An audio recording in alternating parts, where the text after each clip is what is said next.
My name is Thomas Whitmore, and I am a chronicler of the Massachusetts Bay Colony. If you love powerful stories full of twists, deep emotions, and unforgettable characters, subscribe now and turn on the bell. What I am about to tell you happened in the year of our Lord 1672, when I was but a young clerk working for the colonial magistrate. This is the story of Mercy Blackwood, though history would come to know her by another name entirely. I was there when it began, and I followed her tale to its extraordinary end. The Blackwood family arrived in our settlement in the spring of 1671 among a group of indentured servants whose contracts had been purchased by various landowners. Thomas Blackwood, the father, was a broken man. His wife had died during the ocean crossing, leaving him with 3 children and debts that seemed to multiply like weeds in fertile soil. His eldest, Mercy, was 17 summers old, with auburn hair that caught sunlight like copper wire and eyes the color of stormy seas. She possessed an unusual intelligence and a fierce independence that made the other colonists whisper behind their hands.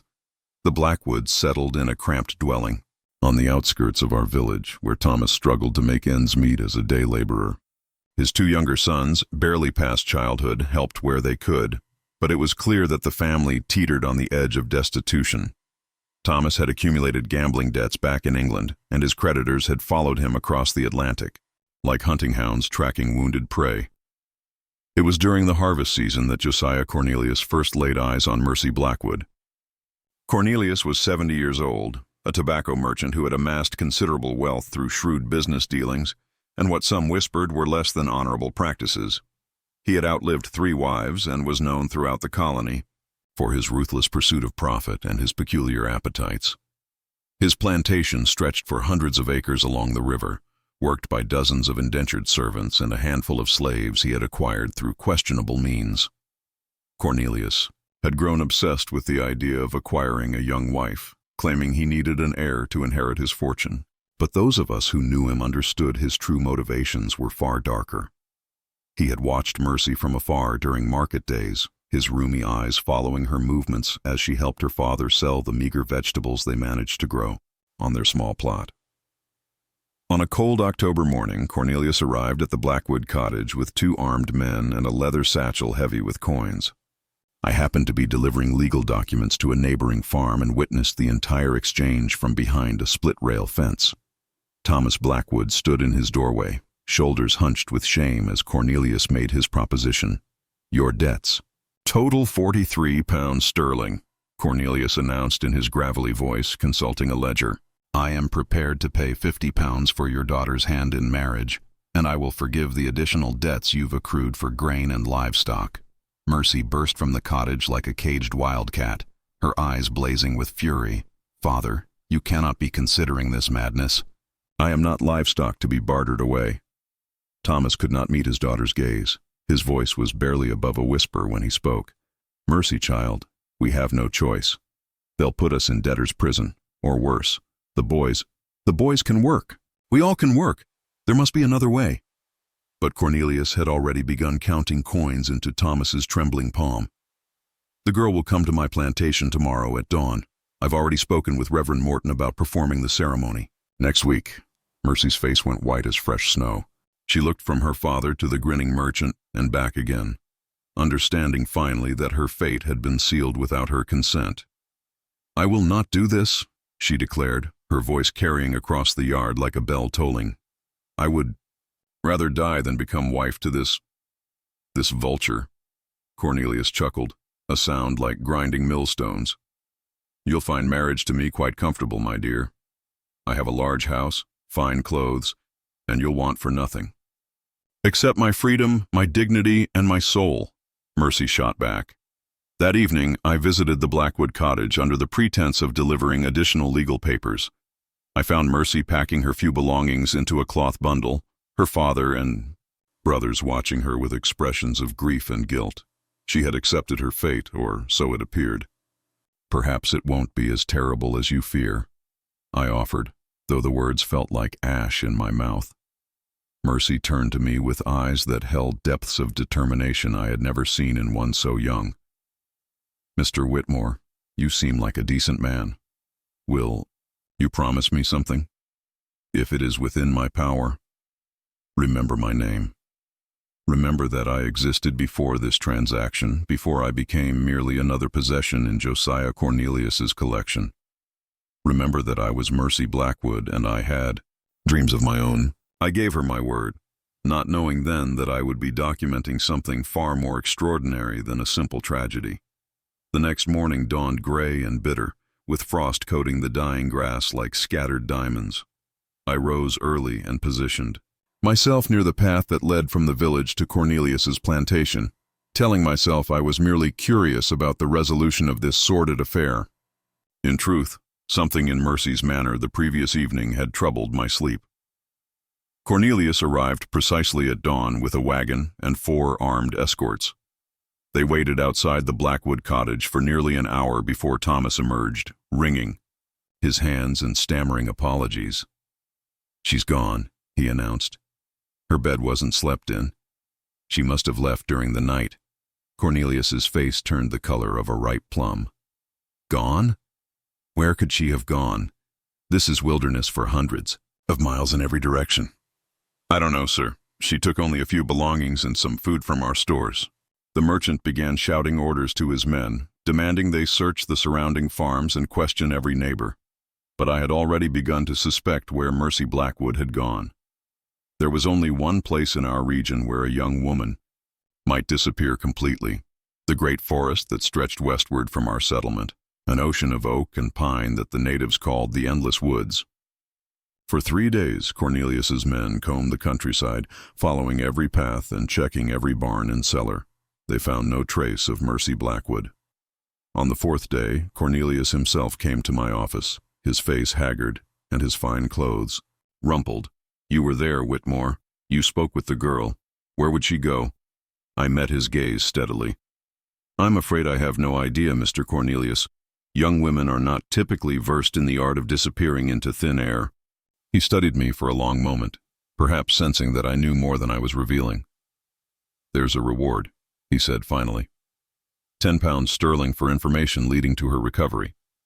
After he left, I sat in my chair and stared out the window, at the wall of trees that marked the beginning of the wilderness.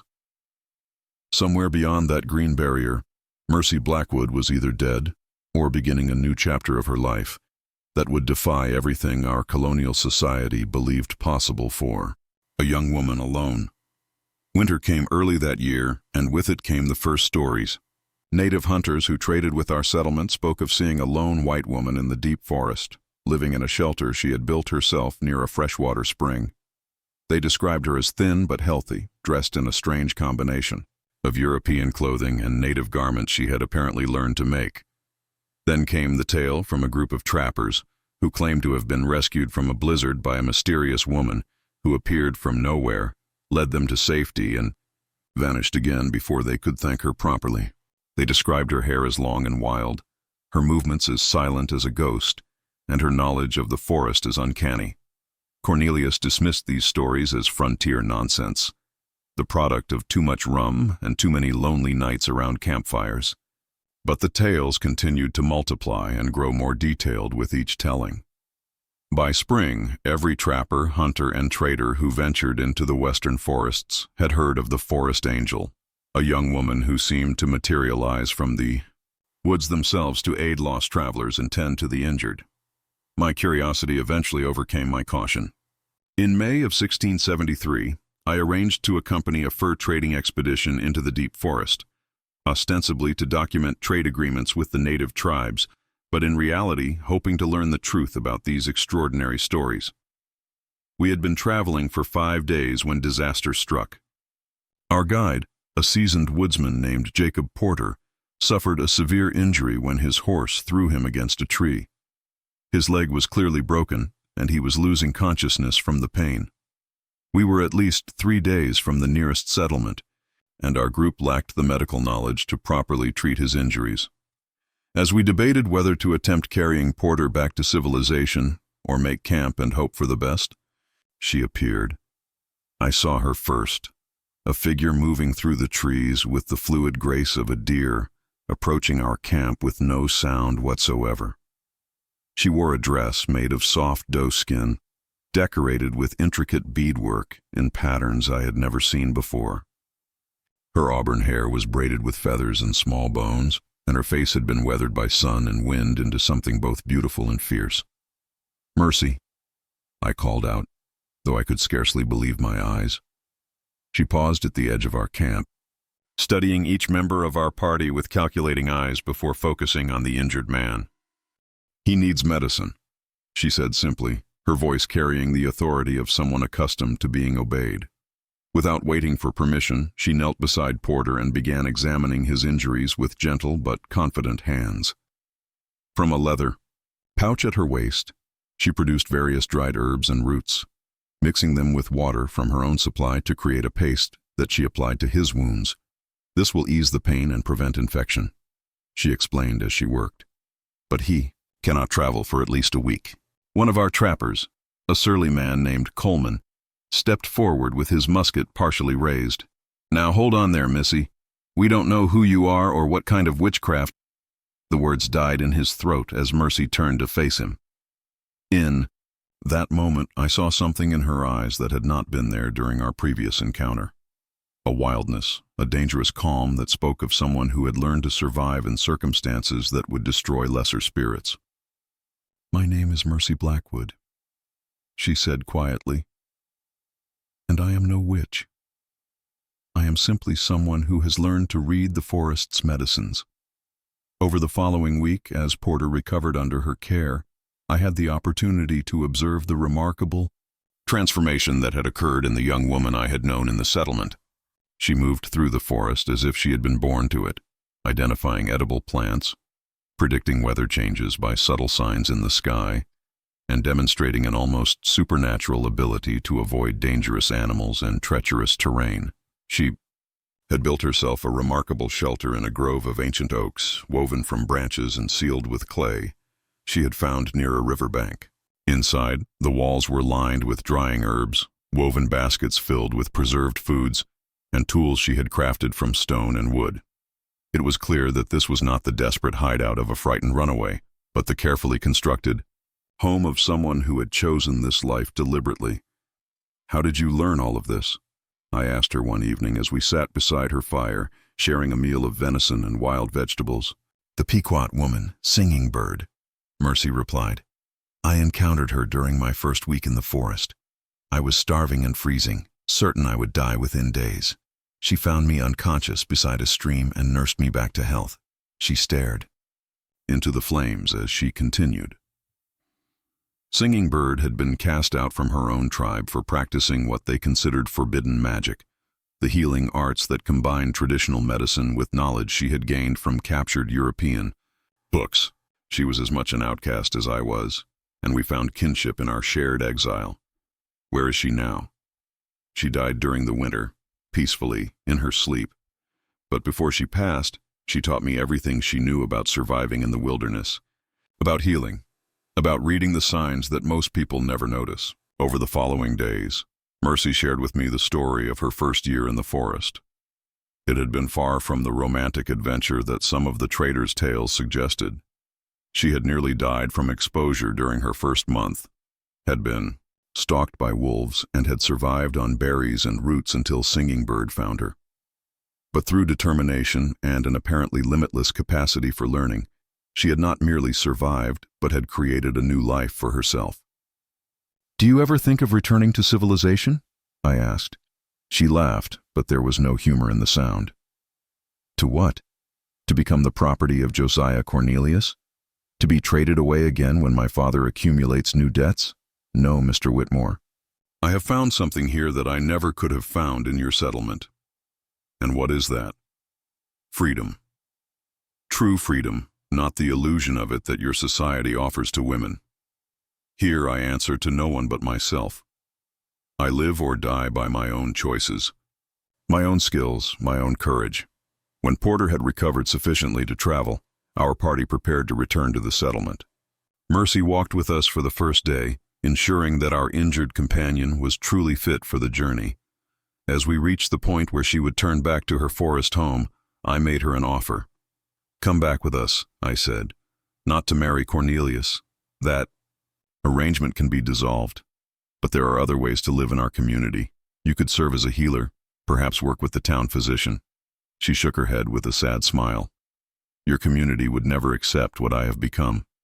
They would see my independence as unnatural, my knowledge as witchcraft, my refusal to submit as evidence of corruption. No, this is my world now." As she turned to leave, I called out one final question. "What should I tell people when they ask about the forest angel?" She paused and looked back at me over her shoulder. "Tell them that Mercy Blackwood died in these woods and something new was born in her place. Tell them that the forest has its own spirits now, and some of them were once human." I returned to the settlement with a story that I knew few would believe in its entirety. Cornelius had given up his search for his intended bride, eventually importing a young woman from Virginia to serve as his fourth wife. Thomas Blackwood and his sons had moved away in shame, seeking a fresh start in a different colony. But the tales of the forest angel continued to grow and spread.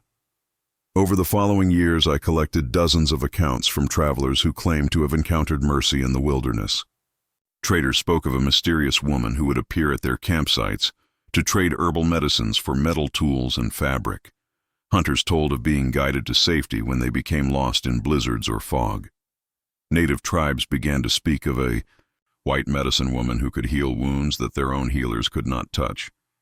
The stories became increasingly fantastical with each telling. Some claimed she could speak with animals, that she had learned to fly like a bird, that she commanded the very elements themselves. I dismissed such tales as obvious embellishments, but I could not deny the consistent core elements that appeared. In every account, a young woman with auburn hair and stormy eyes, possessing knowledge that seemed impossible for someone of her background, living alone in the deep forest with complete mastery over her environment. In 1678, 5 years after my encounter with Mercy in the forest, I received an unexpected visitor at my office.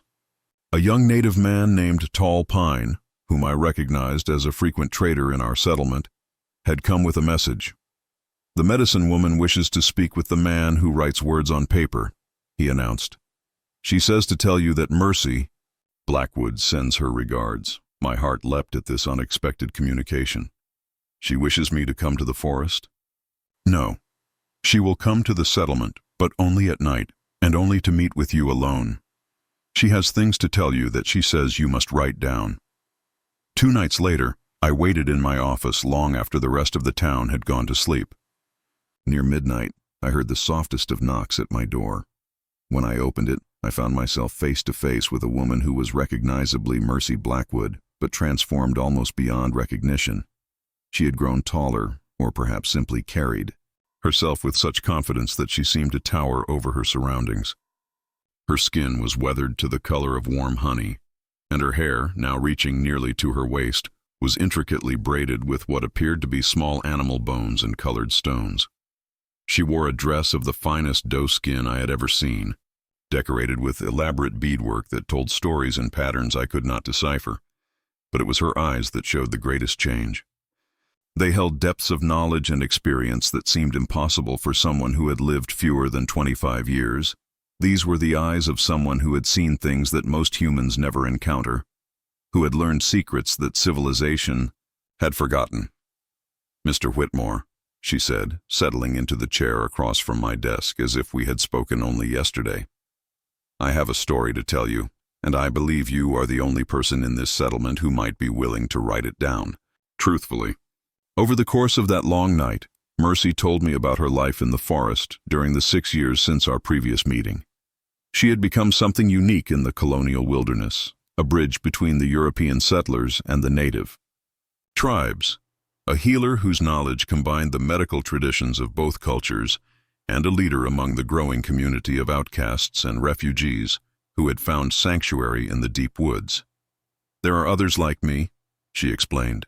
"Indentured servants who escaped their contracts, women fleeing arranged marriages or abusive husbands, natives who have been cast out from their tribes, escaped slaves seeking freedom. The forest has become home to dozens of people who could not find a place in either European or native society."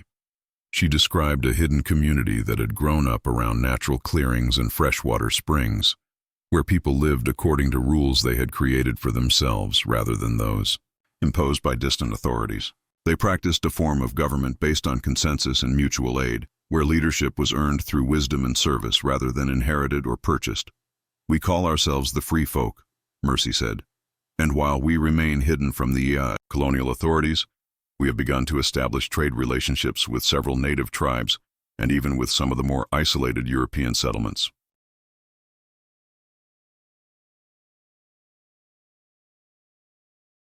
But her most remarkable revelation concerned her role as a healer and teacher. Working with knowledge she had gained from Singing Bird and combined with her own observations and experiments, Mercy had developed medical techniques that seemed almost miraculous to those who witnessed them. "I have learned to set bones so they heal straight and strong," she explained. "I can treat fevers that would normally prove fatal, and I have discovered combinations of native plants that can heal wounds without infection. But perhaps most important, I have learned to heal injuries of the spirit as well as the body."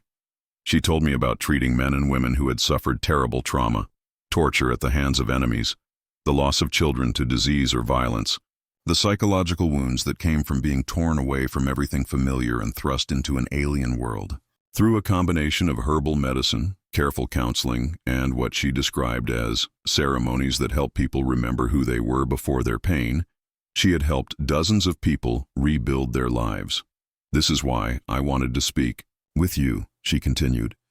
"The stories that reach the settlements paint me as some kind of supernatural being, a forest spirit or witch with magical powers. But I want you to understand the truth. I am simply a woman who was forced to choose between slavery and freedom, and who discovered that freedom requires learning skills that civilized society never teaches." As dawn approached, Mercy prepared to return to her forest home. But before she left, she made a request that would change the course of my own life. "I want you to write down everything I have told you," she said.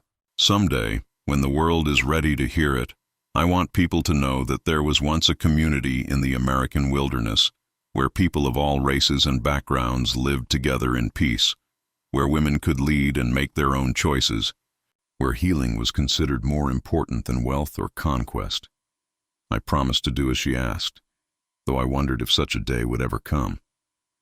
The colonial world of 1678 was not ready for stories of independent women or integrated communities or alternative forms of government.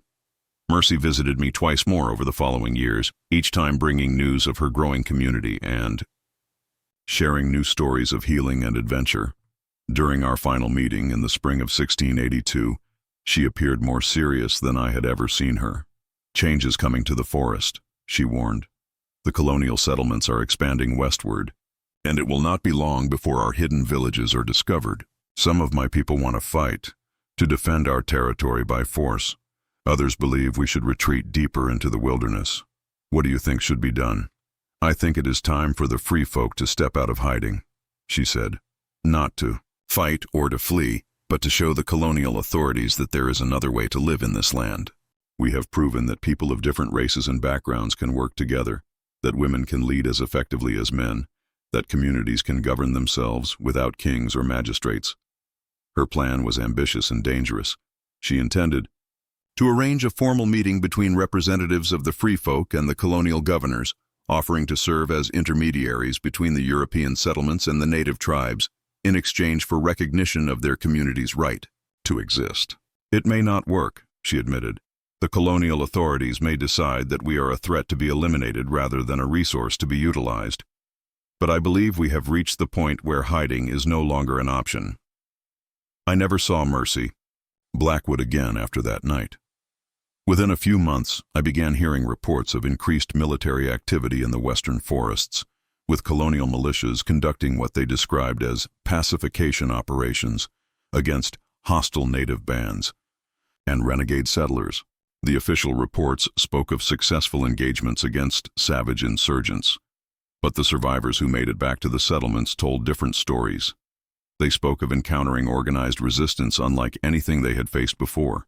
Defenders, who combined European military tactics with native forest warfare, led by commanders who seemed to know the terrain better than the colonial forces knew their own settlements. Several militias returned with tales of being outmaneuvered and defeated by forces that included white women fighting alongside native warriors, using weapons and strategies that no military manual had prepared them to face.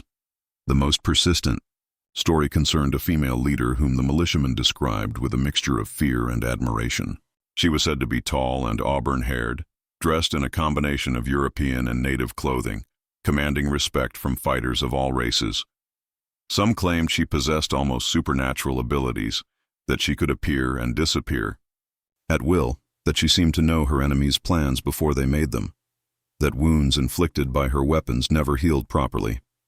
The colonial authorities branded her a dangerous insurgent and placed a substantial bounty on her head. Official proclamations described her as Mercy Blackwood, also known as the Forest Witch, a renegade white woman who has taken up arms against lawful colonial expansion and corrupted both Christian settlers and heathen savages with her seditious teachings. But among the common people of the frontier settlements, a different story emerged. Traders and hunters who had been helped by the free folk over the years began to speak openly about their experiences. They described Mercy not as a dangerous rebel but as a healer and protector, someone who had saved their lives when they were lost or injured in the wilderness. The stories spread beyond our colony, carried by travelers and merchants to settlements throughout New England and beyond. Within a few years, the tale of Mercy Blackwood had become something approaching legend, a story told around firesides about a young woman who had refused to accept the limitations placed upon her by society and had created a new kind of life in the American wilderness. The truth about what happened to Mercy and her community remains lost to history. The military campaigns in the western forests continued for several years, but eventually the colonial authorities declared victory and established new settlements in areas that had previously been considered impenetrable wilderness. Whether the free folk were destroyed, scattered, or simply retreated deeper into the continent, I never learned, but the stories never completely died. Even today, more than 40 years after Mercy first disappeared into the forest, I occasionally hear tales from travelers who claim to have encountered mysterious helpers in the deep woods, people who appear from nowhere to aid lost travelers, who possess remarkable healing knowledge, and who vanish again before they can be properly thanked. Perhaps these are simply the natural result of stories growing in the telling, the human tendency to create legends from fragments of truth. Or perhaps somewhere in the vast American wilderness, the descendants of Mercy Blackwood's free folk continue to live according to the principles she helped establish, a hidden society where freedom means something more than the simple absence of chains. I am now an old man, my hands shaking as I write these final words by candlelight. Tomorrow I will seal this account away with my other papers, knowing that it may never be read by anyone who knew the real Mercy Blackwood. But I have kept my promise to her. I have remembered her name, and I have recorded her story as truthfully as I can. History will remember the colonial period as a time of European expansion and native displacement, of the establishment of settlements and the conquest of wilderness. But I want whoever reads this account to know that there were other stories as well, stories of people who refused to accept the limitations imposed upon them by circumstances of birth or social convention, who found ways to create lives of genuine freedom in a world that offered them little hope of such liberty. Mercy Blackwood began as a 17-year-old girl whose family sold her to settle their debts. She became something far greater, a healer, a leader, a bridge between worlds, and ultimately a legend that has outlived all the people who sought to control or destroy her. In choosing freedom over security, wilderness over civilization, and principle over profit, she created a legacy that continues to inspire those who hear her story. Whether she died fighting for her community, lived to old age as a leader of the free folk, or simply vanished into the endless forests that were her chosen home, Mercy Blackwood proved that even in the most restrictive circumstances, the human spirit can find a way to soar. Her story reminds us that legends are not born from supernatural powers or divine intervention, but from the courage to refuse the unacceptable and the determination to create something better from nothing but will and wilderness. In a world that offered her only the choice between different forms of bondage, Mercy Blackwood chose to write her own story. And in doing so, she became immortal. The end. If this story touched you, don't leave without subscribing. Every week, a new intense and unexpected tale awaits you here on Tales of the Forgotten Heart.